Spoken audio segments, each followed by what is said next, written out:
We've got cruise lines changing rules. We've got cruise ships turning around mid-sailing for medical emergencies. And now we have Southwest entering its assigned seat era. And if you cruise even once a year, this all matters.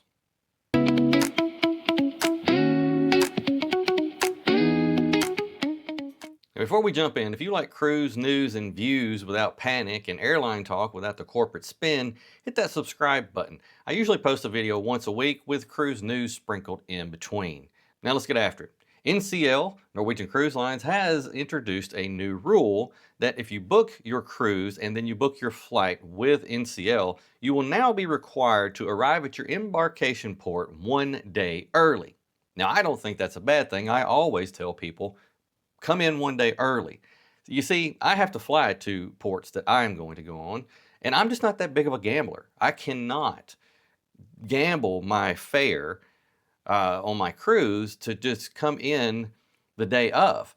I know people who do this, who are the biggest gamblers with coming in the day of the cruise, but you would never catch them at a casino, or you would never catch them gambling anywhere else. But they do this, and I understand the temptation to save on the hotel because NCL will not be funding the bill for your hotel stay for that night before. So I do get the draw to do it, but I also understand I just can't gamble that much with my cruise fare. And NCL is cracking down on this because if you book through them and you book your flights through them, they want to make sure that you're going to be there. They want to make sure that you get there on time because let's face it, nowadays with airfare the way it is, how many times do you read or you see massive delays, massive cancellations with airlines? We see it more, I think, often now than we have in the past. And look, we had a government shutdown that really contributed to that. And we also have weather, which we got to think of safety. I understand the cruise lines have to think of safety, and I don't blame them for that. So what do you think? Now, for me, I usually recommend coming in 1 day early because you don't want to be surprised. You don't want to have that last minute delay. And also, I'll just tell you from personal experience, we did try this once, and there was a massive storm coming in the morning we were going to fly out. We were told about this, so we had a little bit of a warning. So we had to make a pivot the day before, and we had to say, okay, let's rebook our flights and let's find a hotel. And man, it was a scramble, a mad scramble that day to get a flight, book a hotel. It wound up costing me several $100s more. Had I just planned to do that in advance, possibly I could have saved a little bit of money. Probably would have saved money on the airlines itself simply because I would have booked it in advance and not had to do a pivot at the last minute. So my advice is, if you're not going to book through NCL and you're going to book on your own, which I kind of recommend doing that, put you in a little bit more control, and I would rather be in a little bit more control, book your own airlines going into your embarkation port, but do come in 1 day early. And speaking of things not going as planned, Royal Caribbean's Freedom of the Seas returns back to Miami unexpectedly because of a medical emergency. Now, picture this. You have been to Nassau on your cruise, and you're now headed over to the Grand Cayman, and you're excited. You've got something booked. You're going to be going out and doing some excursion that you've been waiting for. Maybe it's a bucket list item that you're looking at, and all of a sudden you wake up and you're back in Port Miami. So what happened? There was a guest who had a medical emergency, and Royal Caribbean made the decision to turn the ship around and go back to the port of Miami to get this guest the help they needed.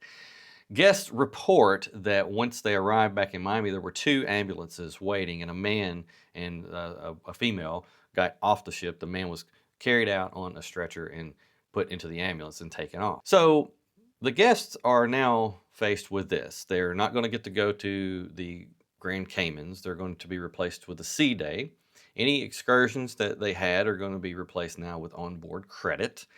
And now they're going to go to the Grand Bahamas instead. So safety comes first. Guest safety is always first, so I understand that portion of it. But here's where travel insurance really matters for folks, especially the person who had the medical emergency. You want to make sure you've got that travel insurance so you're covered for incidents like this. These disruptions affect thousands of passengers, not just one guest. So the onboard credit is nice, but it doesn't replace that bucket list port that you were excited about going to. I say this, manage your expectations. I was told many years ago, blessed are those who go with the flow. Now, I understand you've paid thousands of dollars and you are expecting to go to certain places, but we also have to understand that things can happen, emergencies can happen. So we've got to be ready to pivot whenever we need. And I've already said pivot a couple times, so you get the point here. There's lots of times you got to pivot when you're traveling. You got to make different moves. You got to be ready. You got to be on the go. Things may not always go as planned. So if you have your mindset, look, if something happens, we can make that turnaround, we can make that move, and we can get things going in the right direction and still have a wonderful vacation. Because I still think cruising is one of the best ways to travel, if not the best, in my opinion. But there's never a guarantee that things are always going to go as planned. Now, while one cruise line is dealing with a medical emergency and turning things around, another one is doubling down on the US market. MSC opens a massive new North American headquarters in Miami, 4 miles away from the port. MSC is the largest cruise line in Europe and the third worldwide. This new Miami headquarters is 130,000 square feet and it will house up to 400 employees. This signifies a major commitment to North America, and MSC is pushing forward. They're not testing anymore, they're here. Now, World America is already home ported in Miami, and Seaside is there right now. They also have ships in Galveston, Port Canaveral, New York, and Seattle for seasonal cruises up to Alaska. So what does this mean for the North American market? Well, it means that there's more ships, there's more competition, and more competition means price competition. I will say, I book cruises and I look at MSC all the time, and MSC has some really great prices. There's lots of times I can find some really great deals with MSC that I cannot find on other cruise lines. MSC's evolution in the North American market has just continued to grow and continue to grow and continue to grow. So who is MSC for? I think it's really for your budget conscious folks who really want a good experience with a beautiful ship. Their ships are gorgeous. Their ships are beautiful.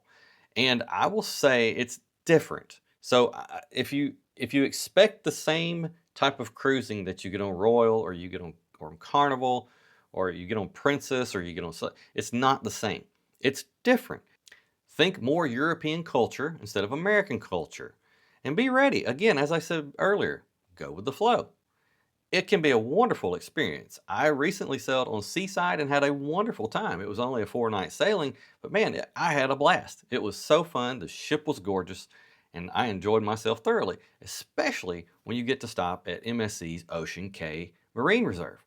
Beautiful place. I've got another video that I will link at the end about Ocean Cay. And finally, the news story that's going to make a lot of frequent flyers emotional, even me. Southwest Airlines is officially not the Southwest you remember, or that you have grown to love. Over the last year, Southwest has made changes. The first to go was the bags fly free. No longer, bags don't fly free. Now there's charges for those. And now, as of today, you will be setting in assigned seats that you pick. Now look, this is not new to the airline industry, and it's not new to me. I have flown on other airlines where you do this, but I have grown accustomed to flying with Southwest the way I like to fly. I've been a customer of theirs for over 14 years, a loyal customer for over 14 years. So for me, this change isn't great because I had a system and I liked my system. But as with anything with change, and as I've said already, you've got to go with the flow. You got to be ready to pivot. So I will pivot and I will make the best out of these new changes. Here's some things that are happening now. You have assigned seats. There are 8 boarding groups now instead of the iconic poles that you would stand there with 1 through 30 and 31 through 60 and you would board in the ABC groups. Those are gone. Okay, those are gone. They do have new cabins, they have new seats. Now I fly Southwest quite a bit, so I have seen some of the new seats that they have been installing, and I will say they're quite comfortable. I've been in those already. Now, let's talk about boarding groups since there's going to be 8 of them. The pre-boarding stays. It's folks with disabilities, it's military folks, okay? Groups 1 and 2 are going to be your A-list preferred. It's going to be your premier fares. These will offer extra leg room. And as I said, those seats are pretty amazing. Groups 3 through 5 are going to be your A-list, they're going to be your choice preferred, and they're going to be your rapid rewards credit card holders. Now, the only thing kind of saving me here is I am a rapid rewards credit card holder, so I will at least get to board, no matter what fare I book, I will at least get to board in group 5, no further back. So I can book a basic fare or I can book a lesser fare and I can go with a choice, I believe what it's called, and I can still go in group 5. Group 6 through 8 are going to be your choice and your basic. Those folks will be able to board in those at the ending. Now that will be more toward the back of the plane and the seats will not have as much leg room. And from one friend I was talking to who just booked basics, he doesn't know his seat yet. He said his seat will be assigned at check-in. Just a few of the upgrades that Southwest has made is if you are a credit card holder or a Rapid Rewards member credit card holder, you can get free Wi-Fi now. They have better seating in some of the places on the plane. They've also said they're going to have some better snacks on there as well, although I think the pretzels that they've been serving have been top notch. So I don't know how much better you can get than that. My wife actually really likes those, and people I travel with work, man, if you don't want them, they'll take them. They love those things. I say all of this to say that Southwest isn't becoming worse, it's just becoming different. And let's face it, a lot of people don't like change, and me included. But I will go with the flow and I will make the best of it because anytime I am flying to a cruise port to get on that ship is going to be a great, great time. And then again, I just don't want to be late for my cruise. If you're cruising this year, especially for the first time, go ahead and hit that subscribe button, hit the like button, share this with someone who may be cruising for the first time because I like to cover things that may not always show up in the brochure. So, until next time, cruise smart and fly smarter. Take care.